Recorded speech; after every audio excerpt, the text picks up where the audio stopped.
Brasil Flash TV Internacional, dando seguimento aqui da arte artesanal para vocês aí na Suíça e em toda a Europa. Estamos no ateliê Luiz Galdino e aqui no Espaço Cultural, e é o George que vai explicar melhor para a gente primeiro sobre essa sequência, sobre o sistema do artesão. Fala, George. Boa tarde. Boa tarde, tudo bem? Bom, eu vou contar um pouco da história do Luiz Galdino, antes da gente mostrar o passo a passo da peça, né? O Luiz Galdino ele já trabalha há 50 anos já na arte do barro. É um artesão assim bastante conhecido, não só nacionalmente aqui no Brasil, como também fora. E ele cria muitas peças, desde o tradicional até também a questão da inovação, né? Então eu vou mostrar aqui para vocês um pouco do passo a passo, através de uma própria peça que ele fez, de como que ele retrata essa arte no barro, certo? Vai lá, pode começar. Pronto. Aqui vocês vão ver, na realidade, eu comecei errado, né? A peça começa aqui, que seria a extração do barro. A extração do barro a gente faz na margem do rio Pujuca. É um rio que passa aqui no bairro da gente, no Alto Moura, e na margem desse rio, mais ou menos 400, 500 metros, tudo que a gente cava vai sair esse barro. Só que ele não sai um barro já pronto para fazer a peça, né? Ele sai tipo uma pedra.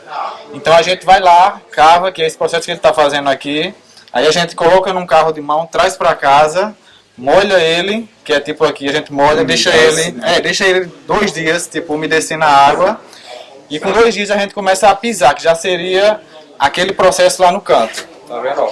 Esse processo aqui, ele pega o barro molhado, a espalha no chão, começa a pisar com o pé, mas também pode ser com a mão, né? A depender da quantidade, até na mão mesmo dá pra fazer, se for em poucas quantidades, né? Aí quando a gente pisa bem muito, que amasseia ele, que ele vai ficar tipo uma massa de modelar, que é aquela massa que a gente... é mais fácil do pessoal conhecer, né? Então a gente coloca ele, né, em montes assim, e aí começa a fazer a produção das peças, que já seriam aqui, tá vendo? Aqui seria a produção da peça, numa bancada tradicionalmente, né? Coloca o barro aqui ao lado, aí ele vai utilizar água, vai utilizar utensílios simples, por exemplo, faca de cozinha, tampa de caneta, cotonete, palito de dente, essas coisas que vão dar o traços nas peças, assim, esses detalhes, tá vendo? Então assim, ele utiliza de tudo, de coisas simples, de esponja de cozinha, até coisas mais sofisticadas, que é para dar o acabamento da peça.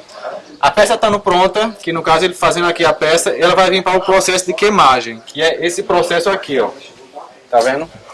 Esse processo, a gente tem um forno artesanal, que ele mede aí basicamente 2 metros de altura, né? E de circunferência 1,5 metro.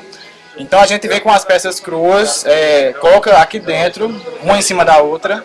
Quando chega aqui na tampa, assim, a gente cobre, feito uma casa com telha. A gente cobre e posteriormente a gente vai pegar e colocar o fogo. Esse fogo a gente vai passar o dia todo queimando.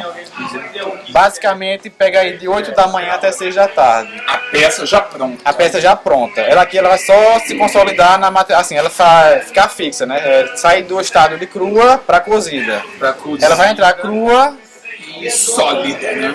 Ela tá sólida de toda maneira, mas ela vai entrar crua, muito sensível, por sinal. E após o dia todo de fogo, né? Esse fogo ele vai ser um fogo gradual. Ele vai começar fraquinho, a gente vai aumentando com o passar do dia. E no final do dia, basicamente na última 1 hora de fogo, a gente coloca a carga máxima, que é o que a gente chama, né? Que aí a temperatura vai chegar mais ou menos entre 600 e 800 graus. Aí com essa última hora, a peça ela vai estar pronta para ser cozida. Porque durante o dia, o processo gradual, ele vai preparar a peça para ela não se quebrar. A não ser aquele choque, aquele fogo de uma vez só, tá entendendo? Então na última hora a gente coloca a carga máxima da gente e as peças são cozidas. Aí a gente encerra na última hora e só no outro dia a gente vai fazer a retirada das peças. Aí essa retirada, quando a gente retira ela já vai estar praticamente cozida.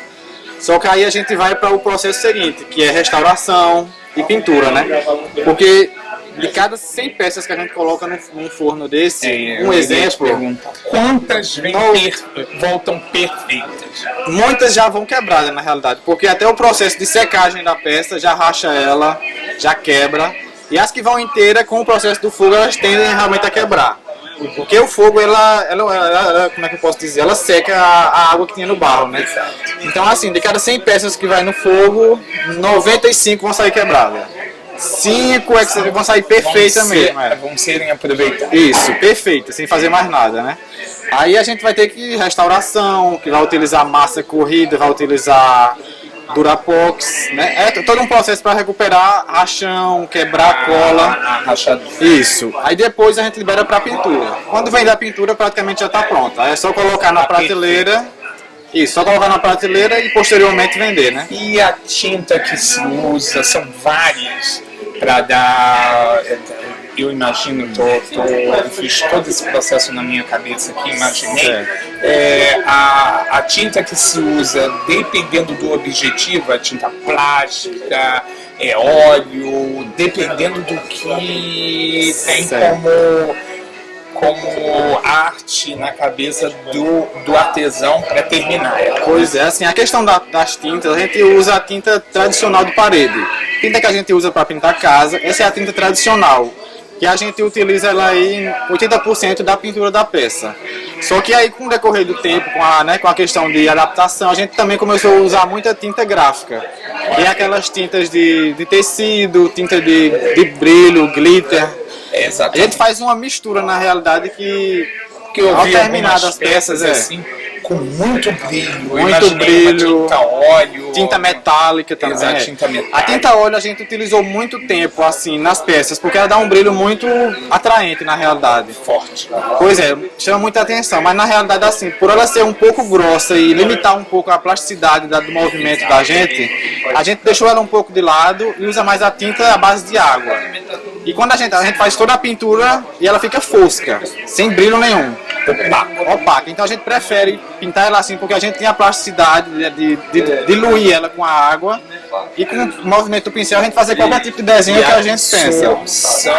É rápida também. Rápida, a secagem. A secagem. Pois é. Tudo muito Aí a gente faz toda a pintura à base de água e deixa o brilho para última hora. Então no brilho a gente pega a cola plástica mesmo, a cola de escola que todo mundo usa. A gente pega ela na base líquida e dá um banho, pinta ela todinha novamente, só com a cola. Aí ela vai pegar o brilho, que é esse que você vê nas peças. Que é o brilho de uma tinta plástica. Pois é. Só que e que além do brilho mais vai fácil de trabalhar. E que além do brilho protege a peça também, porque vai criar uma camada plastificando a pintura. Pois é, então assim, esse é o processo assim básico da produção de uma peça, né? A gente falando aparenta ser um pouco fácil, mas na realidade é bem... E só para terminar, mas eu antes de encerrar um ponto muito particular, tem qualidades de barro? Qualidade de barro não, tem especificações de barro. Na realidade do barro ele existe o barro forte e o barro fraco. O barro forte, a gente não, o Luiz Galdino, que é ele quem faz as peças, ele utiliza mais quando é para se fazer peças grandes, peças de 1 metro para cima, que vai exigir uma sustentação maior na base do barro. Então esse barro forte é aquele barro mais escuro, que ele é mais grosseiro em si. Já o barro fraco, que é aquele bem mais clarinho, a gente utiliza para fazer peças menores. Peças mais sensíveis, que assim não vão ter muito peso na peça. É uma peça mais maneira, peça de 2 kg para baixo. Automaticamente a espessura... a espessura vai ser mais fina, vai diminuir. Então assim, não é que existe vários tipos de barro, existe o barro forte e o barro fraco. Okay. Aí conforme a gente já vai imaginar o que a gente vai fazer, a gente, é claro, já vai optar pelo barro específico, né, que a gente vai utilizar e que vai ser melhor aproveitado na peça da gente. Basicamente isso. Vocês acabaram de ouvir ou de ter uma aula, e eu também, de todo um artesanato com o barro, que é a especialidade dessa área toda aqui de Caruaru. Muito obrigado, Jorge, muito obrigado por essa disposição e disponibilidade de explicar o passo a passo e deixar o pessoal lá da Europa, os imigrantes brasileiros também que moram fora do país, e também o pessoal suíço que vai poder ver e que falam português vão entender. Nós vamos botar uma legenda de como é esse processo até a arte final. Muito obrigado e passa lá um recadão dessa arte para os internautas.